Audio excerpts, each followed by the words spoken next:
Constant pressure process के लिए या कांस्टेंट वॉल्यूम प्रोसेस के लिए, और कांस्टेंट वॉल्यूम प्रोसेस के लिए ये जो डेल्टा क्यू है कांस्टेंट वॉल्यूम प्रोसेस, तो ये कहलाएगा MCV delta T। CV stands for specific heat at constant volume. और अगर हम इसको कांस्टेंट प्रेशर पर लिखेंगे, फॉर कांस्टेंट प्रेशर प्रोसेस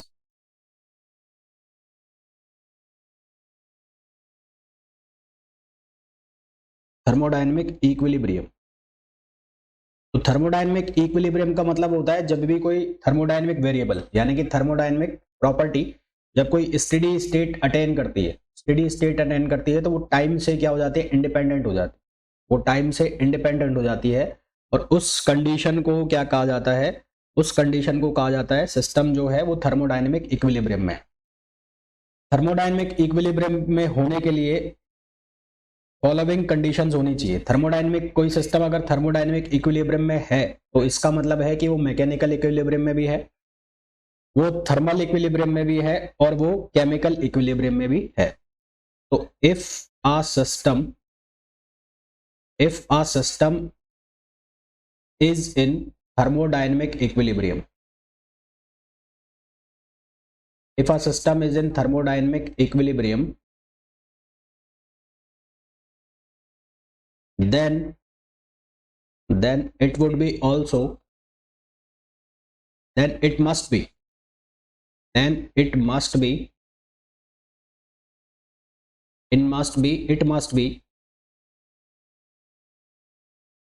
तो वो मैकेनिकल इक्विलिब्रियम में होना चाहिए।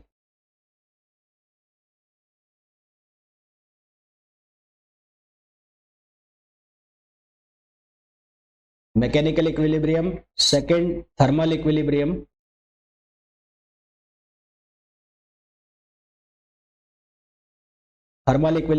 और थर्ड है केमिकल इक्विलिब्रियम।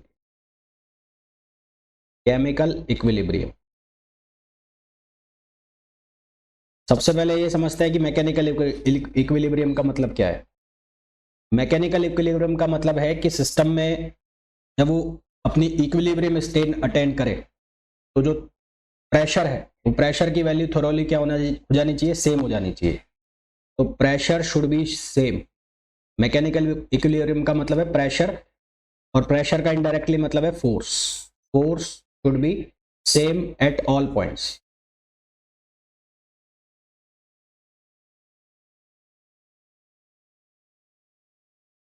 थर्मल इक्विलिब्रियम का मतलब क्या है कि जो टेम्परेचर है वो सेम हो जाना चाहिए।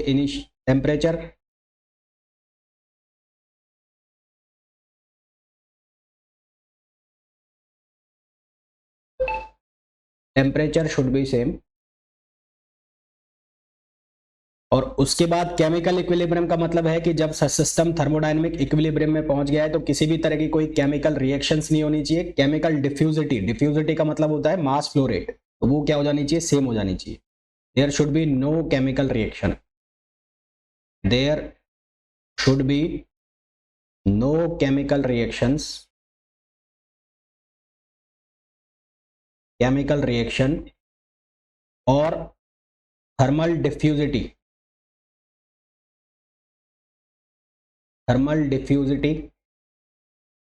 Should be same. तो अगर ये तीनों होते हैं, ये तीनों होने का मतलब है कि अगर मैकेनिकल इक्विलिब्रियम भी है, थर्मल इक्विलिब्रियम भी है, केमिकल इक्विलिब्रियम भी है, तो ही सिस्टम थर्मोडायनेमिक इक्विलिब्रियम में होगा। अगर इन तीनों में से एक भी नहीं है तो जो सिस्टम है वो थर्मोडायनेमिक इक्विलिब्रियम में नहीं होगा। क्लियर है यहां तक बात? फिर हम बात करेंगे first law of thermodynamics. First law of thermodynamics से पहले हम बात करेंगे वर्क और हीट की। तो सबसे पहले मैं बात करूंगा हीट की।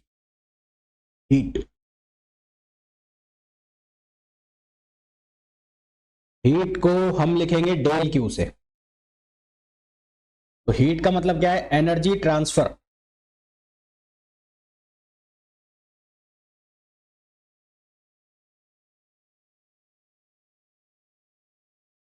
तो हीट का मतलब है energy transfer from a system and its environment, energy transfer from a system and it environment due to temperature difference. Energy transfer between between system and environment due to temperature difference. Due to temperature difference is known as heat. Is known as heat. ठीक है, heat जो है वो हमेशा high temperature से low temperature पर flow होगा. It always flow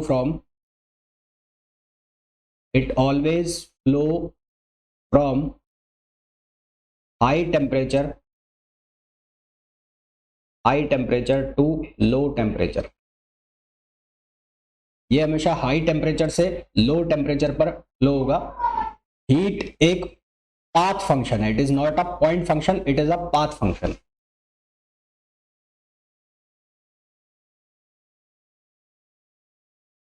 it is a path function. Path function का मतलब हुआ it depends on path. its value depends on the path from which system is taken. जिस पाथ से system या process को चलाया जा रहा है उस पर ये क्या करेगा, डिपेंड करेगा. हीट के लिए हीट जो होती है वो लो ग्रेड एनर्जी होती है. It is low grade energy. Low grade energy का मतलब हुआ it can not be convert into work. It can not be converted into work.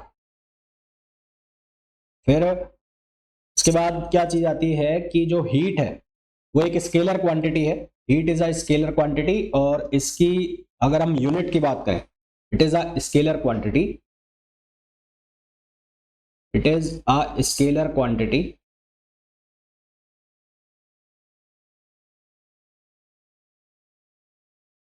और इसकी जो यूनिट है यूनिट है इसकी जूल.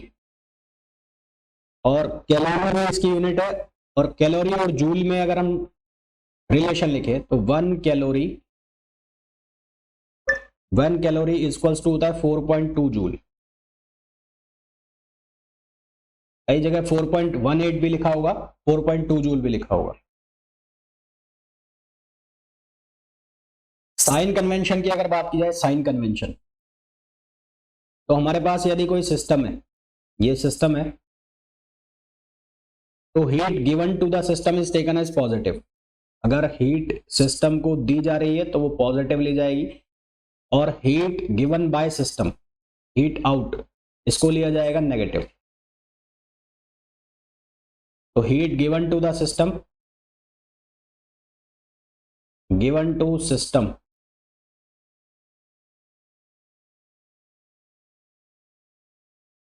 गिवन टू सिस्टम, इसको लिया जाएगा पॉजिटिव. और heat taken out from system, इसको लिया जाएगा नेगेटिव. हीट जो है उसको हम दो तरह से डिफाइन करेंगे. एक होती है latent heat. Latent heat, latent heat का मतलब होता है heat given to the system और आउट ऑफ द सिस्टम, है ना. जब टेम्परेचर जो है वो क्या हो, कांस्टेंट हो. तो जब टेम्परेचर कांस्टेंट है उस टाइम जो हीट की सप्लाई हो रही है that is known as latent heat. When temperature is constant, temperature is constant, then heat supplied or rejected, heat supplied or rejected is known as latent heat. is known as latent heat. latent heat जो है वो solid और liquid से related होती है और ये generally change of state से जुड़ी होती है ना. It links with change of state. It is used for change of state, used for change of state. Change of state का मतलब क्या है कि सॉलिड लिक्विड में कन्वर्ट हो रहा है या लिक्विड सॉलिड में कन्वर्ट हो रहा है, तो उस टाइम जो हीट है उसको हम लेटेंट हीट कहते हैं। ठीक है, तो ये जनरली यूज होती है सॉलिड एंड लिक्विड के लिए, नॉर्मली यूज्ड फॉर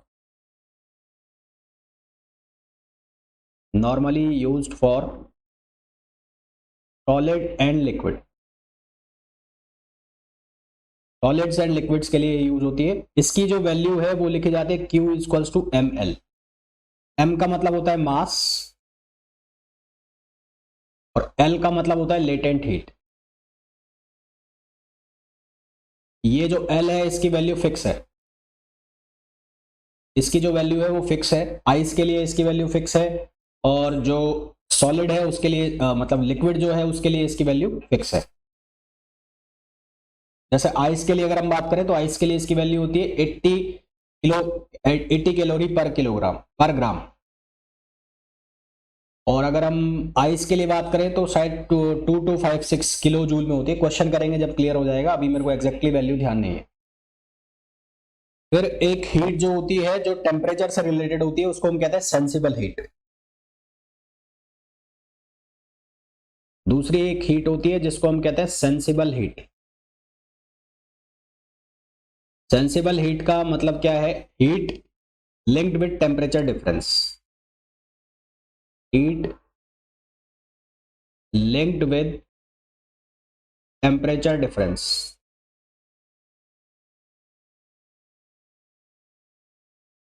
तो उसको हम नाम देते हैं सेंसिबल हीट। ये हीट जो होती है टेम्परेचर के डिफरेंस की वजह से होती है, और इसकी जो वैल्यू होती है इसको हम स्पेसिफिक हीट भी बोलते हैं। इसको हम बोलते हैं delta Q equals to M C delta T, M C delta T.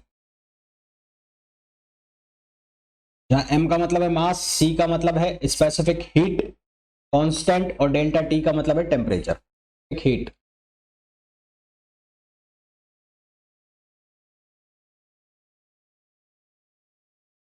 Specific heat की डेफिनेशन क्या होती है कि वन यूनिट मास सिस्टम का जो टेम्परेचर है उसको यूनिट डिग्री चेंज करने के लिए जो दी गई है या रिजेक्ट की गई हीट है उसको हम क्या कहते हैं, स्पेसिफिक हीट कहते हैं।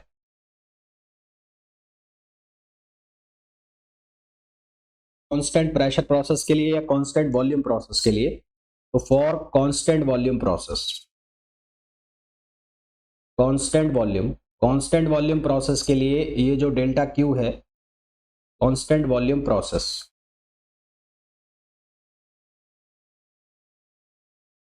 तो ये कहलाएगा M C V delta T. C V stands for specific heat at constant volume. और अगर हम इसको कांस्टेंट प्रेशर पर लिखें, फॉर कांस्टेंट प्रेशर प्रोसेस,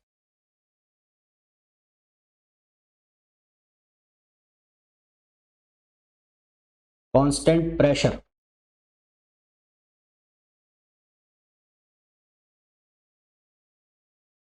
तो ये बनेगा M C P delta T, ये बनेगा M C P delta T constant pressure के लिए।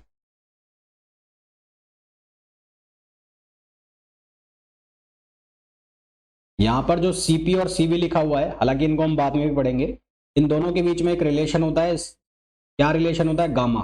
गामा होता है सीपी ओवर सीवी, जिसको हम कहते हैं adiabatic constant, adiabatic constant, CP over CV, जिसको हम क्या कहते हैं, एडियाबैटिक कांस्टेंट। ये जो एडियाबैटिक कांस्टेंट है और डिग्री ऑफ फ्रीडम है, मैं आपको यहां बता दूं, आगे भी मैं एक बार वापस बताऊंगा, फिर भी मैं बता दूं। डिग्री ऑफ फ्रीडम करके एक कॉन्सेप्ट होता है, degree of freedom, degree of freedom, degree of freedom को लिखते हैं एफ से। तो डिग्री ऑफ फ्रीडम और जो सीबी है उसके बीच में रिलेशन होता है degree of freedom equals to F by 2r।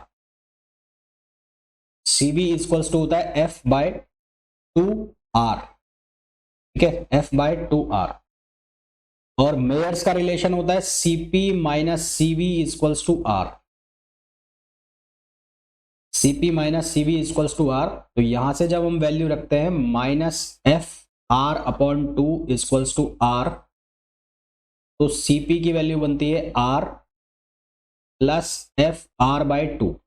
तो तो यहां से कॉमन आ गया R, ये बन गया F1 plus F/2। Gas use करते हैं मोनो एटॉमिक, डायटॉमिक और ट्राई एटॉमिक। तो for mono atomic gases, for mono atomic gases, mono atomic gas के लिए हम डिग्री ऑफ फ्रीडम है उसकी वैल्यू लेते हैं 3, तो गामा की वैल्यू हो जाती है 1 + 2/3। तो यहां से इसकी वैल्यू आती है 5/3 इक्वल्स टू 1/1.66। इसी तरह से एक गैस होती है डायटॉमिक। तो for diatomic gases, diatomic gas के लिए हम डिग्री ऑफ फ्रीडम की वैल्यू लेते हैं 5। जब हम वाइब्रेशन एनर्जी को काउंट नहीं कर रहे हैं, तो उस केस में गामा की जो वैल्यू ली जाती है 1 + 2/5, तो ये बनता है 7/5, ये हो जाता है 1.4। और जब हम ट्राई एटॉमिक गैसेस के लिए बात करते हैं, for try atomic gases, for try atomic gas degree of freedom की वैल्यू हम लेते हैं 6। तो गामा की वैल्यू 1 + 2/6, ये हो जाता है 8/6, और सॉल्व करने पर वैल्यू आ जाती है 1.33।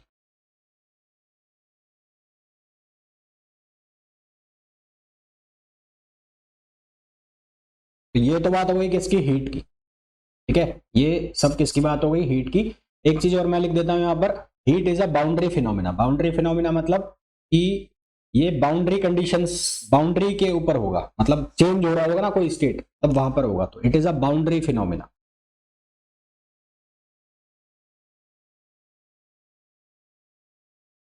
अब बात करते हैं हम वर्क की।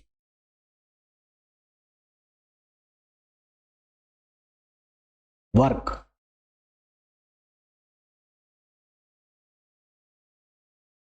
वर्क क्या होगा, work is transfer of energy from system to surrounding और surrounding to system due to force. Transfer of energy, energy from system to surrounding,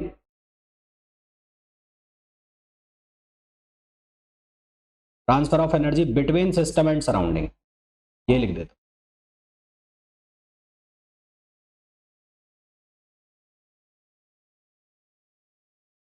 due to force, due to force is known as work, is known as work, इसको हम work कहते हैं। तो work is anything other than temperature difference. Temperature difference के कारण जो हो रहा है वो हीट होगा, उसके अलावा कुछ भी डिफरेंस की वजह से एनर्जी का ट्रांसफर हो रहा है तो वो होगा work. Work high grade energy होती है, work is a high grade energy.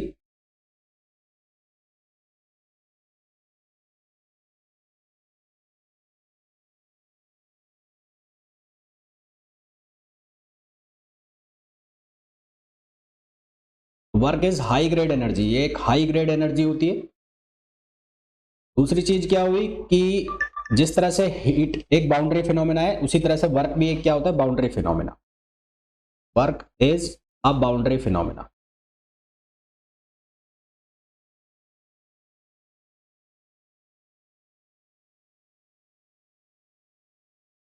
Work is a boundary phenomena.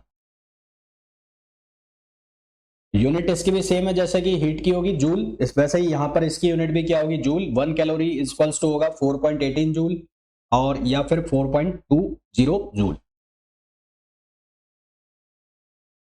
एक, अब दो तरह के वर्क लिखे जाते हैं, एक लिखा जाता है पीडीवी वर्क और एक लिखा जाता है वीडीपी वर्क। तो प्रोसेस होती है दो तरह की, एक होती है नॉन फ्लो प्रोसेस और नॉन फ्लो प्रोसेस, जो कि हम ज्यादातर यूज करते हैं। Non flow process, non flow process के लिए जो वर्क की वैल्यू लिखी जाती है वो लिखी जाती है पीडीवी, पीडीवी वर्क, है ना। नॉन फ्लो प्रोसेस के लिए जो वर्क की वैल्यू लिखी जाती है वो पीडीवी। नॉन फ्लो प्रोसेस का मतलब होता है जिसमें मास का फ्लो नहीं हो रहा हो। Mass flow is not allowed,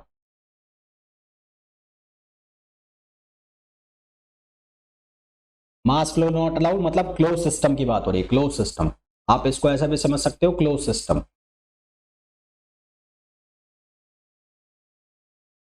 close system के लिए। और वहीं अगर मैं बात करूं फ्लो प्रोसेस और स्टेडी फ्लो प्रोसेस,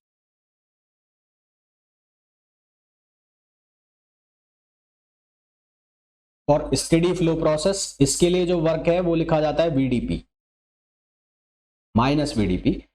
और यहां पर जो है ये सिस्टम कौन सा सिस्टम होता है, ओपन सिस्टम। हालांकि जो तुम्हें पूछा जाता है वो ये ज्यादा पूछा जाता है, यही पूछा जाता है, फिर भी तुम्हें अगर कभी पूछ ले कि स्टेडी फ्लो के लिए जो वर्क डन है या ओपन सिस्टम है उसके लिए वर्क डन कितना होता है, वो होता है वीडीपी। क्लियर है? अब थर्मोडायनेमिक्स जब हम पढ़ते हैं तो उसके अंदर कुछ प्रोसेस होते हैं, प्रोसेस जैसे कि एक हो गया कांस्टेंट वॉल्यूम प्रोसेस, एक हो गया कांस्टेंट प्रेशर प्रोसेस, है ना, एक हो जाता है हमारे पास एडियाबैटिक प्रोसेस, एक हो जाता है पॉलीट्रॉपिक प्रोसेस। तो इन अलग अलग प्रोसेस के अंदर हमें वर्क डन की वैल्यू निकालनी होती है, तो वो कैसे निकालते हैं वो मैं भी बता रहा हूं तुम्हें। तो सबसे पहले तो मैं लिख लेता हूं थर्मोडायनेमिक प्रोसेसेस।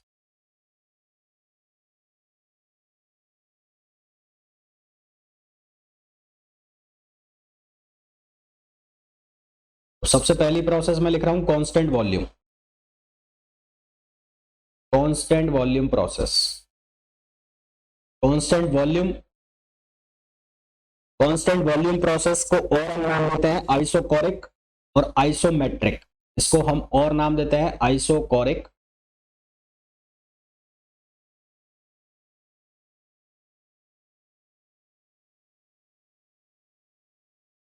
आइसोकोरिक और आइसोमेट्रिक। कांस्टेंट वॉल्यूम प्रोसेस का मतलब है सीधा सीधा कि वॉल्यूम क्या हो रहा है, कांस्टेंट हो रहा है। दूसरा constant pressure process, constant pressure process को हम और नाम देते हैं आइसोबैरिक और आइसोपिस्टिक, आइसोबैरिक और आइसोपिस्टिक।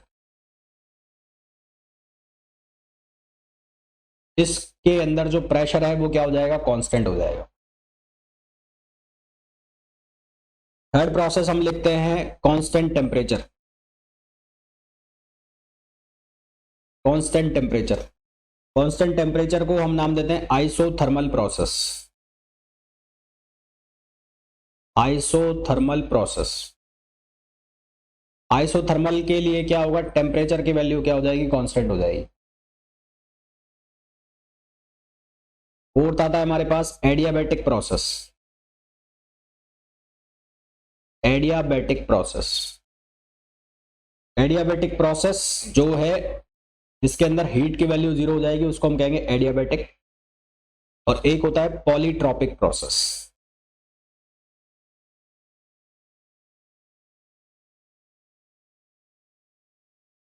एक होगा हमारे पास पॉलीट्रॉपिक प्रोसेस। अब वन बाय वन हम इन पांचों को डिस्कस करेंगे, इनके अंदर वर्क की वैल्यू क्या होती है।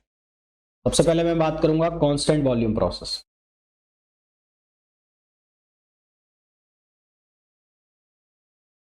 कांस्टेंट वॉल्यूम प्रोसेस जिसको हम क्या और नाम दे रहे हैं, जिसको हम नाम दे रहे हैं आइसोमेट्रिक और आइसोकोरिक। जब भी आपको कांस्टेंट वॉल्यूम प्रोसेस मिलेगा तो या तो वो क्वेश्चन के अंदर डायरेक्ट लिखा मिलेगा या उसकी जगह लिखा मिलेगा रिजिड कंटेनर, रिजिड वॉल्स, इस तरह के शब्द लिखेंगे।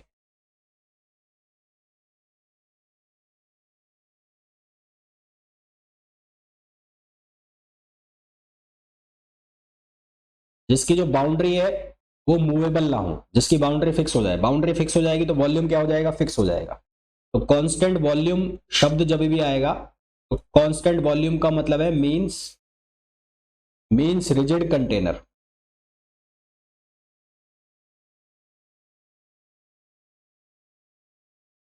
Rigid container.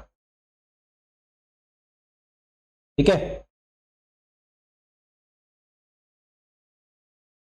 अब हमारे पास जो वर्क डन है वो कौन सा है, पीडीवी वर्क है। तो W इक्वल्स टू क्या लेना है, पीडीवी। हम ये बात कर रहे हैं कि वॉल्यूम कांस्टेंट है, तो डीवी जो है डीवी, उस डीवी का मतलब है V2 माइनस V1 या फिर V1 माइनस V2।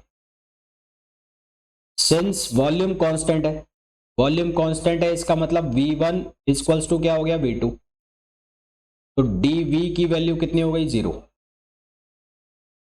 dV की वैल्यू 0 हो गई, इसका मतलब जो वर्क डन है वो कितना हो गया 0 हो गया। तो कांस्टेंट वॉल्यूम प्रोसेस के अंदर वर्क डन जो है वो कितना होता है 0 होता है।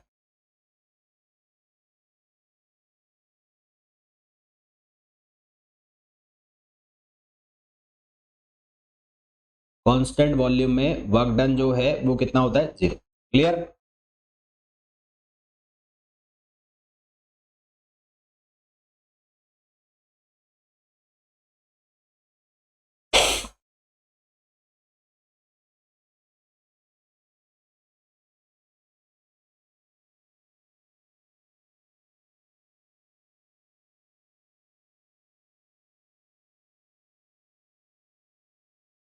हमारे पास एक लॉ होता है, एक्सपेंशन लॉ कहते हैं उसको, एक्सपेंशन लॉ। तो इक्वेशन उसकी ऐसे लिखी जाती है, P V N equals to constant,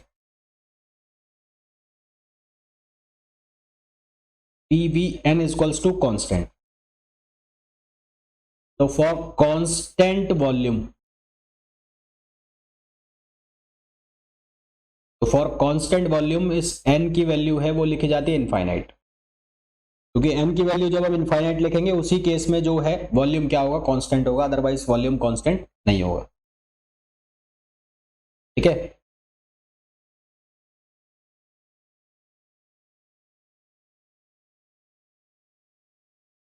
तो for N, for constant volume N equals to infinite. फिर एक लॉ होता है हमारे पास जिसको हम कहते हैं आइडियल गैस लॉ। तो आइडियल गैस लॉ से, आइडियल गैस इक्वेशन से हम लिखते हैं पीवी इक्वल्स टू एनआरटी, जहां पर एन जो है वो नंबर ऑफ मोल्स है, एनआरटी जहां पर एन नंबर ऑफ मोल्स है। अब पी कांस्टेंट है, सॉरी वी कांस्टेंट है, सिंस V जो है वो कांस्टेंट है तो यहां से हमारे पास सीधा सीधा रिलेशन बनता है pressure proportional to temperature. Pressure proportional to temperature का मतलब हुआ कि P1 upon T1 equals to P2 upon T2, P1 upon T1 equals to P2 upon T2।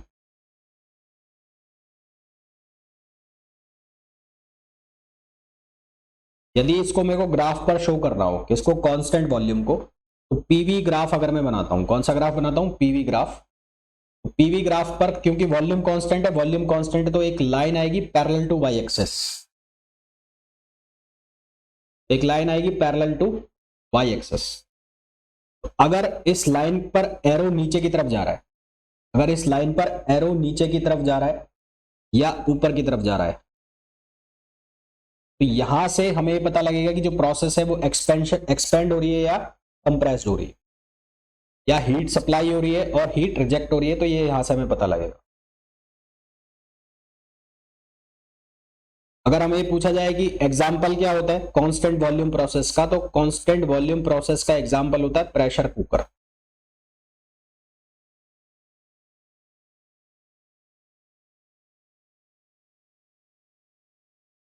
Pressure cooker हो गया जिसके अंदर आप बाउंड्री, रिजिड बाउंड्री हो गई, और जो उसके अंदर का वॉल्यूम है वो हमेशा क्या रहेगा, कांस्टेंट ही रहेगा। नियरली होता है क्योंकि वो भाप निकलती रहती है, स्टीम निकलती है। तो आपका एक ये क्वेश्चन हो सकता है कि स्टीम निकलती रहती है, तो नियरली अबाउट होता है, पूरी तरह से नहीं होता है।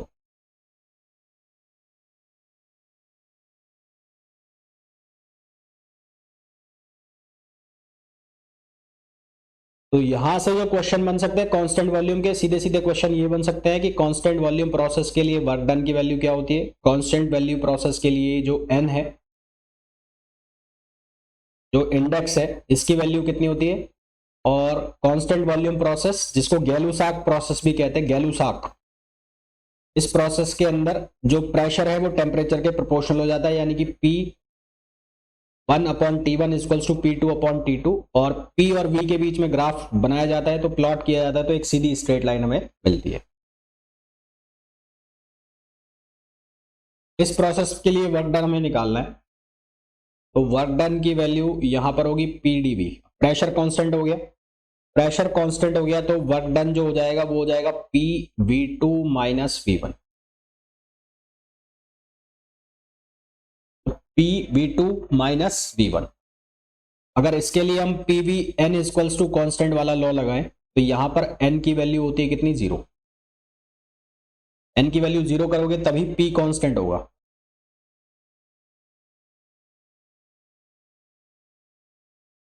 n की वैल्यू यहां पर कितनी होती है, 0।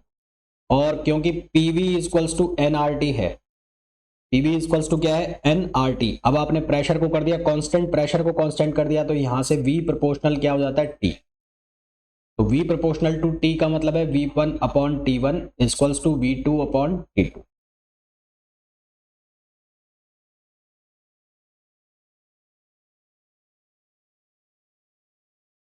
अगर ग्राफ प्लॉट किया जाए P और V के बीच में तो अब जो लाइन बनेगी वो बनेगी ऐसी हॉरिजॉन्टल लाइंस, इस तरह की लाइन आएगी। अगर एरो इस तरफ है, इस तरफ है, अगर एरो ये है टुवर्ड्स राइट तो इसका मतलब हो रहा है हीट सप्लाई हो रही है, इसका मतलब है हीट सप्लाई हो रही है, हीट सप्लाई। और अगर इस तरफ है तो इसका मतलब है हीट रिजेक्ट हो रही है।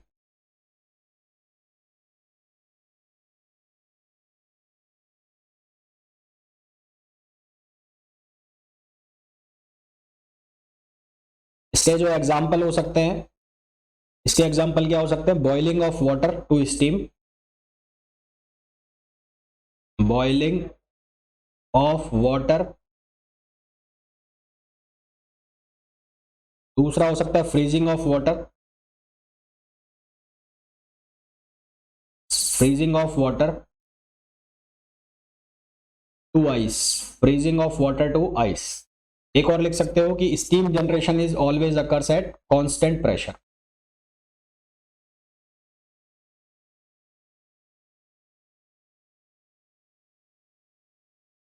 Steam generation is always occurs at constant pressure. भाप जो बनती है, भाप, स्टीम का जनरेशन हमेशा कांस्टेंट प्रेशर प्रोसेस के ऊपर होता है। क्लियर है? यहां तक क्वेश्चन निकलेंगे वो क्या निकलेंगे, कांस्टेंट प्रेशर के अंदर वर्क डन कितना होता है। कांस्टेंट प्रेशर के लिए जो पॉलीट्रॉपिक इंडेक्स है ये n की वैल्यू कितनी होती है, और कांस्टेंट प्रेशर प्रोसेस के लिए ये जो रिलेशन है V प्रोपोर्शनल टू T, और ग्राफ जो P और V के बीच में प्लॉट किया जाता है वो किस तरह का किया जाता है।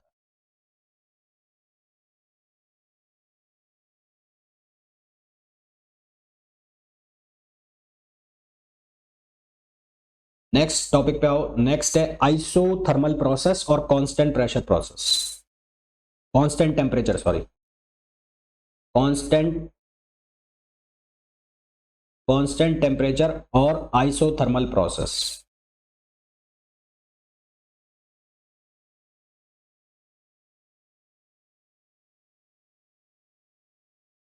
कांस्टेंट टेम्परेचर प्रोसेस जो होगा या आइसोथर्मल प्रोसेस जो होगा वो हमेशा बहुत स्लो प्रोसेस होगा, है ना।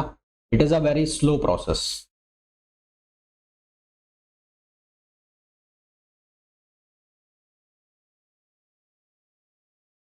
स्लो प्रोसेस होगा। दूसरा, इसके अंदर जो इंटरनल एनर्जी है वो क्या होगी, जीरो होगी। Internal energy, internal energy of system is zero. इस प्रोसेस के अंदर इंटरनल एनर्जी क्या हो जाती है, जीरो हो जाती है। अगर इसके लिए सबसे पहले तो मैं वो जो लॉ लिखूं PV n equals to constant, तो इसके लिए n की वैल्यू होती है 1, n की वैल्यू 1 हो जाती है। और दूसरा जो टेम्परेचर कांस्टेंट है यहां पर, टेम्परेचर कांस्टेंट हो जाएगा। क्यों हो जाएगा, क्योंकि PV इक्वल्स टू होता है nRT। तो इसके लिए लिखा जाता है P1 V1 equals to P2 V2, P1 V1 equals to P2 V2। फिर इसके लिए अगर ग्राफ प्लॉट किया जाए, ग्राफ P और V के बीच में, तो P और V के बीच में ग्राफ प्लॉट किया जाएगा तो हमें इस तरह का कर्व मिलेगा जो होगा हाइपरबोलिक, हाइपरबोलिक।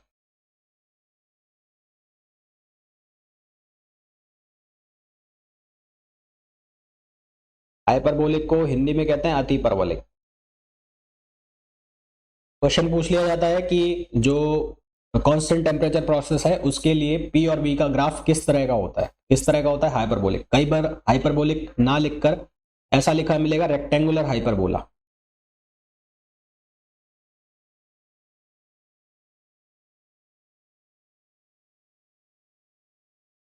Rectangular hyperbola. अब हमें निकालना है इसका वर्क डन, पीडीवी।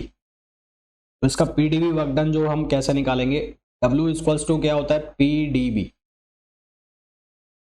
अब ये जो पीडीवी वर्क है इसमें प्रेशर वॉल्यूम के ऊपर डिपेंड कर रहा है। तो प्रेशर को चेंज करना पड़ेगा किसके अंदर, वॉल्यूम के अंदर। तो प्रेशर को वॉल्यूम में कैसे चेंज करें, क्योंकि यहां लिखा हुआ है, देखो यहां पर पीवी इक्वल्स टू कॉन्स्टेंट, तो पी को मैं लिख सकता हूं C over V. W equals to क्या हो जाएगा, सी ओवर वी और डीवी। और इसको 1 से लेकर और 2 तक क्या कर दें, इंटीग्रेट कर दें। तो C आ गया कॉमन, C कॉमन आ गया, तो ये बन गया 1 से 2 dv ओवर v। यहाँ लॉगरिथम का रिलेशन बन गया, तो ये बन जाएगा W equals to C ln v2 over v1। अब क्योंकि C जो है वो किसके बराबर है, PV, तो C किसके बराबर है, या तो P1 v1 या P2 v2। तो आप क्या क्या लिख सकते हो, W equals to P1 v1 ln v2 upon v1, या फिर आप लिख सकते हो P2 v2 ln v2 upon v1। एक तो ये तरीका हो गया इसका आंसर लिखने का। अब दूसरा क्या होता है, since P1 v1 equals to होता है P2 v2, तो आप क्या लिख सकते हो, v2 अपॉन v1 को आप लिख सकते हो P1 upon P2।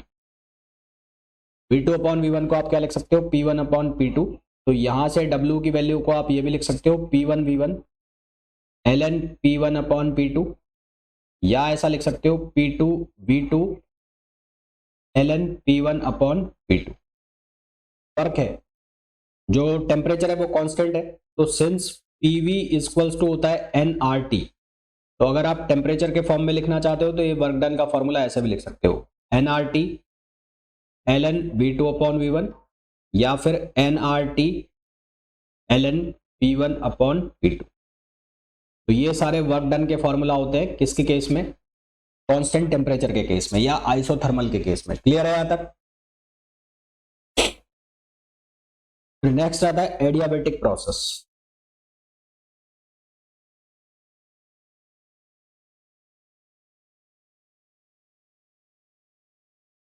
Adiabatic process जो है एक बहुत फास्ट प्रोसेस है, it is a very fast process.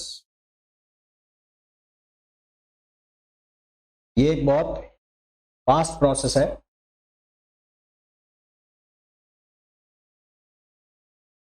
इस प्रोसेस के लिए हम जो लॉ लिखते हैं वो लिखते हैं PV gamma equals to constant. तो एन की वैल्यू यहां पर ली जाती है गामा, एन की वैल्यू कितनी ली जाती है, गामा ली जाती है। और इसका अगर ग्राफ बनाए तो इसका जो ग्राफ है वो भी कुछ कुछ वैसा ही बनता है जैसे आइसोथर्मल का है। इन दोनों में डिफरेंस होता है, डिफरेंस क्या होता है हम आगे डिस्कस करेंगे।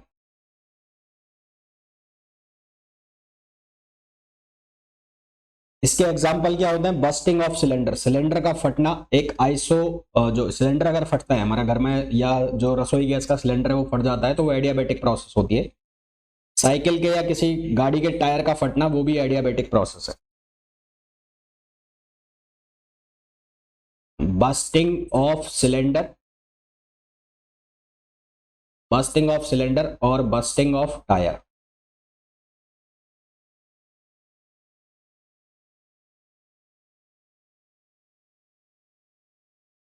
वो भी एडियाबेटिक प्रोसेस है। अब इसके लिए अगर हमें वर्क डन निकालना है तो W इक्वल्स टू 1 से 2 PdV। ठीक है, मैं पूरा इसको ड्राइव नहीं कर रहा हूं, मैं आपको सिर्फ बता देता हूं करना क्या है। तो यहां P को चेंज करेंगे C ओवर V गामा, तो ये होगा CV गामा और DV। तो यहां से जब हम इसका फॉर्मूला बनाएंगे तो हमारे पास फॉर्मूला बन के आता है P1 V1 minus P2 V2 over gamma minus 1।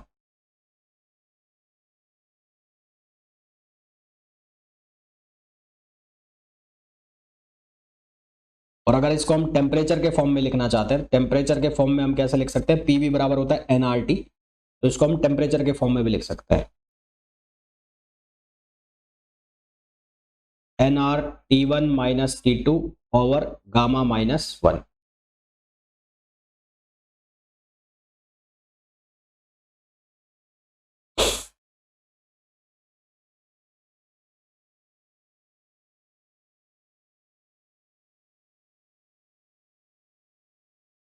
अब मैंने आपको कहा कि ये दोनों ग्राफ जो है लगभग सेम है, एडियाबैटिक का और इसका जो प्रोसेस है कौन सी वाली, आइसोथर्मल, दोनों के ग्राफ लगभग सेम है। तो डिफरेंस क्या है इनमें, डिफरेंस कैसे निकालेंगे कि स्लोप निकालनी पड़ती है हमें, slope.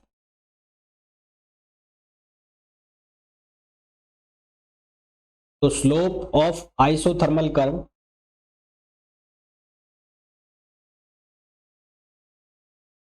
Slope of isothermal and adiabatic curve, adiabatic curve on PV diagram.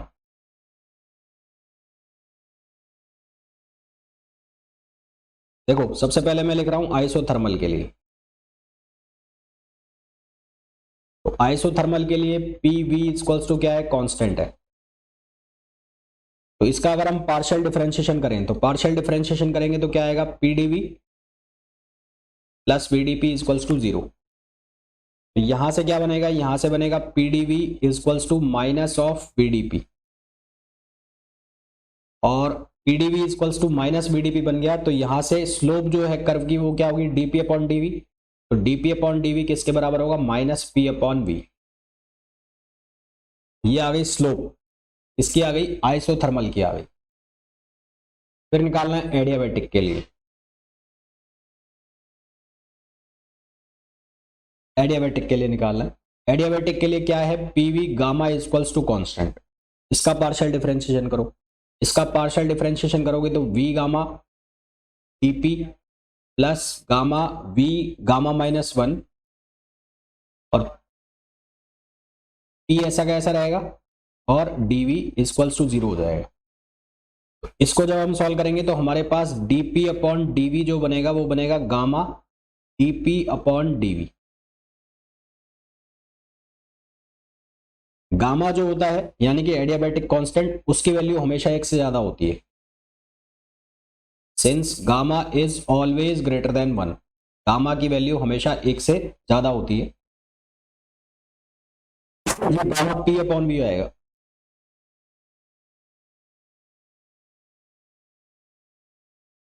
तो यहां से जो, अगर दोनों की स्लोप को कंपेयर करूं, तो slope of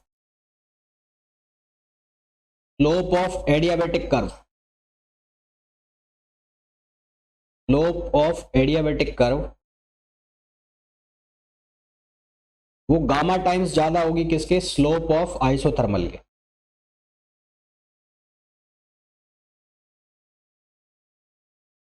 slope of negative slope ज्यादा होगी, कौन सी स्लोप ज्यादा होगी, नेगेटिव स्लोप, है ना। तो negative slope of adiabatic curve, adiabatic curve is more than isothermal curve. अब ये नेगेटिव स्लोप का क्या चक्कर है, नेगेटिव स्लोप का मतलब है कौन वाई एक्सिस के ज्यादा पास होगा, कौन वाई एक्सिस के ज्यादा पास होगा, that is known as negative curve.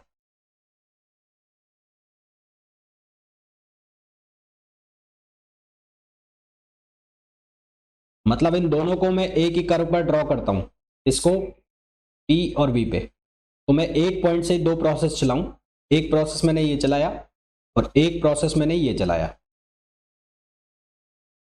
तो ये जो है कर्व ये होगा PV इक्वल्स टू कॉन्स्टेंट, ये किसके लिए होगा, ये होगा आइसोथर्मल, और ये जो प्रोसेस है ये होगा PV gamma equals to constant, ये होगा एडियाबैटिक।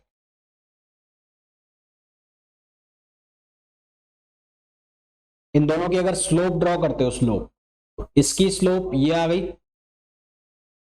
और इसकी स्लोप ये आ गई। तो मैंने कहा आपको नेगेटिव स्लोप किसकी ज्यादा है, तो नेगेटिव स्लोप ज्यादा है किसकी, एडियाबैटिक की, और आइसोथर्मल की नेगेटिव स्लोप कम है। यानी कि दोनों में से वाई एक्सिस के ज्यादा पास कौन है, तो वाई एक्सिस यानी कि पी वाला एक्सिस उसके ज्यादा पास है। अभी कोई यदि मेरे को ग्राफ पर ड्रॉ करना हो, ग्राफ पर प्लॉट करना हो, ग्राफ पर प्लॉट कैसे करेंगे, ये प्रोसेस, ये कौन सी है, ये है कांस्टेंट प्रेशर प्रोसेस।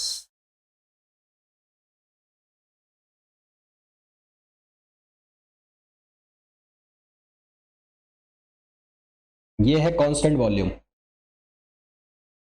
एक मिनट रुकना यार, मैंने कुछ गड़बड़ की हुई है।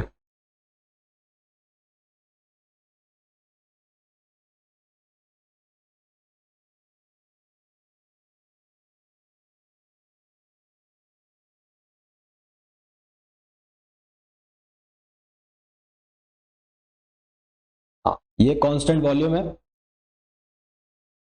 ये आ गई आइसोथर्मल, ये आ गई एडियाबैटिक, और ये बीच में आ गई कौन सी, पॉलीट्रॉपिक।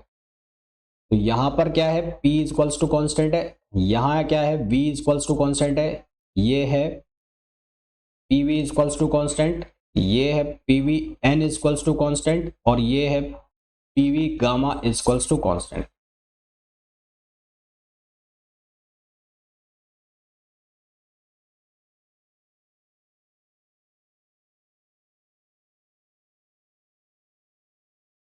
इस प्रोसेस के लिए n इनफाइनाइट, इस प्रोसेस के लिए n जीरो, इस प्रोसेस के लिए n वन है, इस प्रोसेस के लिए n की वैल्यू गामा है।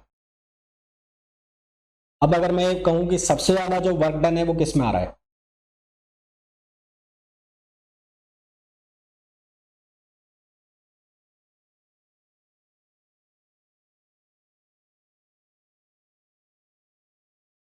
अगर मैं ये कहूं कि सबसे ज्यादा वर्क डन किस में आ रहा है, तो वर्क डन सबसे ज्यादा जिसमें किसमें होगा, जिसका एरिया सबसे ज्यादा होगा। तो एरिया इन सभी प्रोसेस में सबसे ज्यादा आपको किस में दिखाई दे रहा है, कांस्टेंट प्रेशर में। तो work done in constant pressure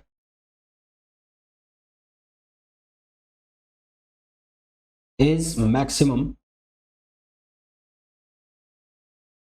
work done in constant pressure is maximum among all process।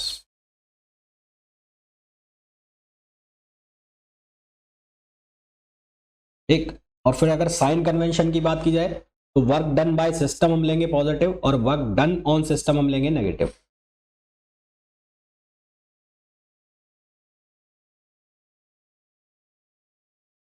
अगर साइन कन्वेंशन की बात की जाए तो वर्क डन बाय सिस्टम,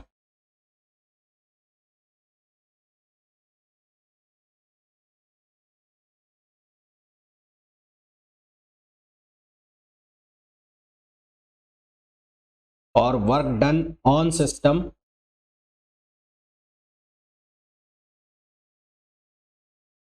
इसको हम लेंगे नेगेटिव। क्लियर है यहां तक?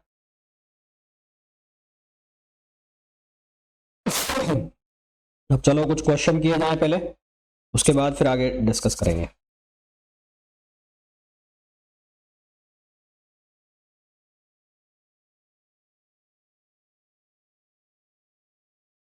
Questions,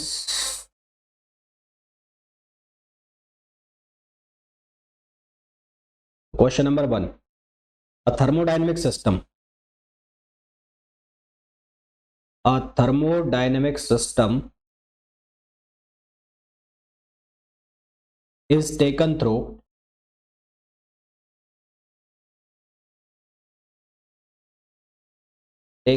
the cycle EQRSP process.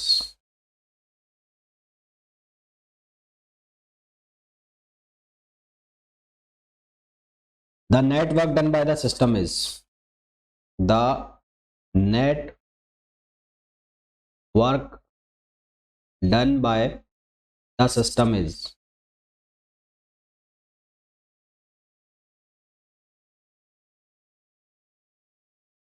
Diagram हमें दिया है कुछ ऐसा,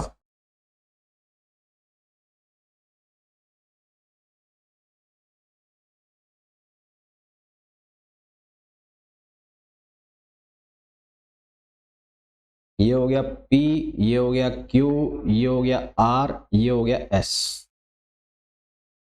तो यहां जो है वो प्रेशर है इस एक्सिस पर और इस एक्सिस पर है वॉल्यूम। प्रेशर की वैल्यू है यहाँ पर 100 किलो पास्कल और यहाँ पर जो प्रेशर की वैल्यू है वो है 200 किलो पास्कल।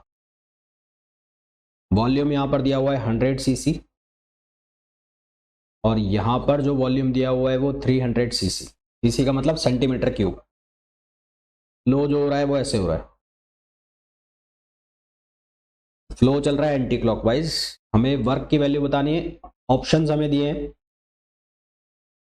ऑप्शन ए है 20 जूल, ऑप्शन बी है -20 जूल, ऑप्शन सी है 400 जूल और ऑप्शन डी है -374 जूल। हमें वर्क डन बताना है इसका। देखो कैसे करोगे, इसका एरिया निकाल दो। ये जो शेडेड रीजन है इसका एरिया निकाल दो, वर्क डन आ जाएगा। तो वर्क डन जो है वो किसके बराबर होगा, area of shaded region.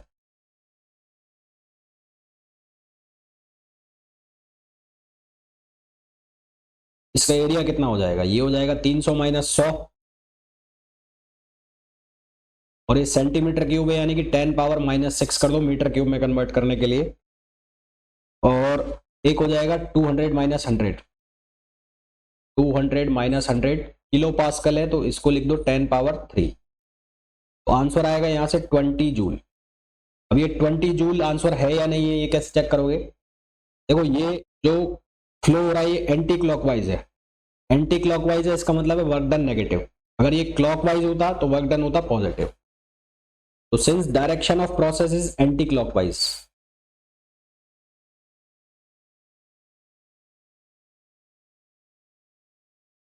Direction of process is anti clockwise, anti clockwise है इसलिए जो वर्क डन है वो क्या होगा, नेगेटिव होगा। Work done is negative, negative हो गया तो आंसर क्या आ जाएगा, -20 जूल। हमारे पास करेक्ट आंसर क्या आ जाएगा, बी आ जाएगा। सेकंड क्वेश्चन बोला है an ideal gas is taken around, an ideal gas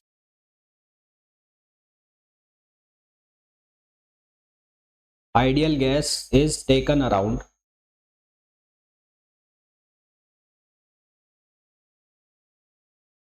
ABCA as shown in the above PV diagram.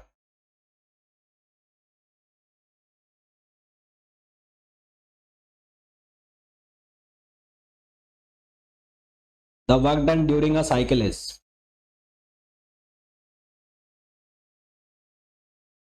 work done during a cycle is, एक साइकिल में वर्क डन बताना है।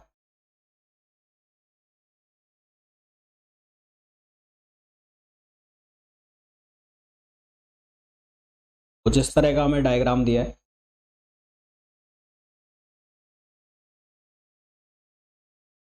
ये ए, ये बी और ये सी। ठीक है, यहां पर हमें कोऑर्डिनेट्स दिए हैं 3PV और 3V। यहां पर कोऑर्डिनेट्स दिए हैं P और V।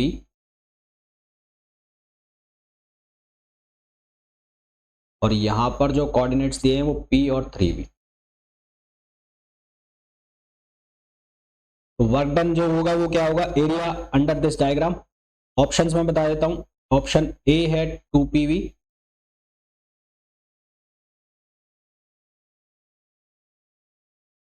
ये है 2PV।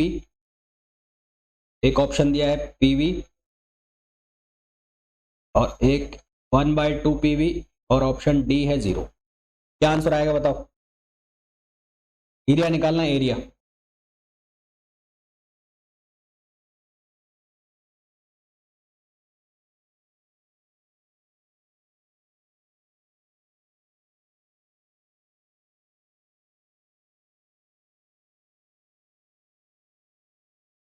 ये वाला एरिया निकाल लो।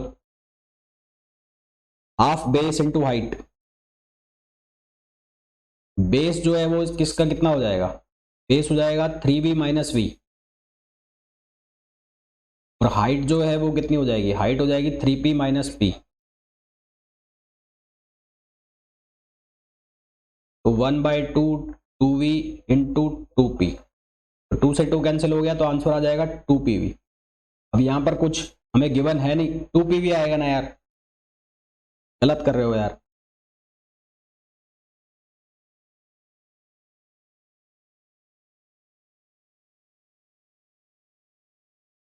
आपको एक डायग्राम दिया है एक स्टेट के लिए, एक प्रोसेस के लिए, अलग अलग प्रोसेस के लिए ए से बी तक सिस्टम को ले जाया जाता है, पीवी डायग्राम है, और इन 3 अलग अलग पाथ से ले जाया जाता है। एक पाथ ये है, ये ए हो गया, एक पाथ ये है, एक पाथ ये है, 1 2 और 3, ये पाथ 1 है, ये पाथ 2 है और ये पाथ 3 है। पाथ 1 का जो हीट है वो है Q1, यहां पर जो हीट है वो Q1 है, यहां पर जो हीट है वो Q2 है, और यहां पर जो हीट है वो Q3 है। तो हमें ये पूछा है कि which one of the following is correct.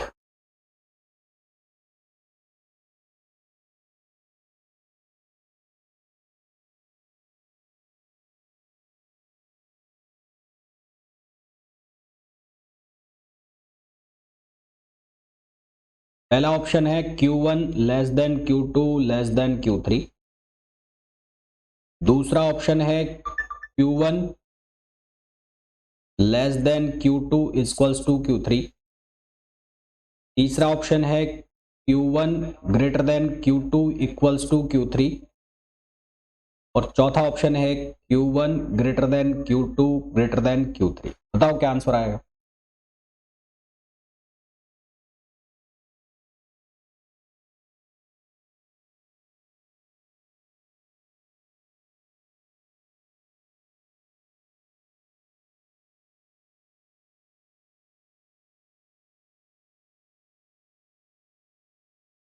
सबसे ज्यादा एरिया कौन कवर कर रहा है, फर्स्ट नंबर पे वो, फिर उसके बाद और फिर थर्ड नंबर पर सबसे ज्यादा एरिया कौन कवर कर रहा है वो देखो।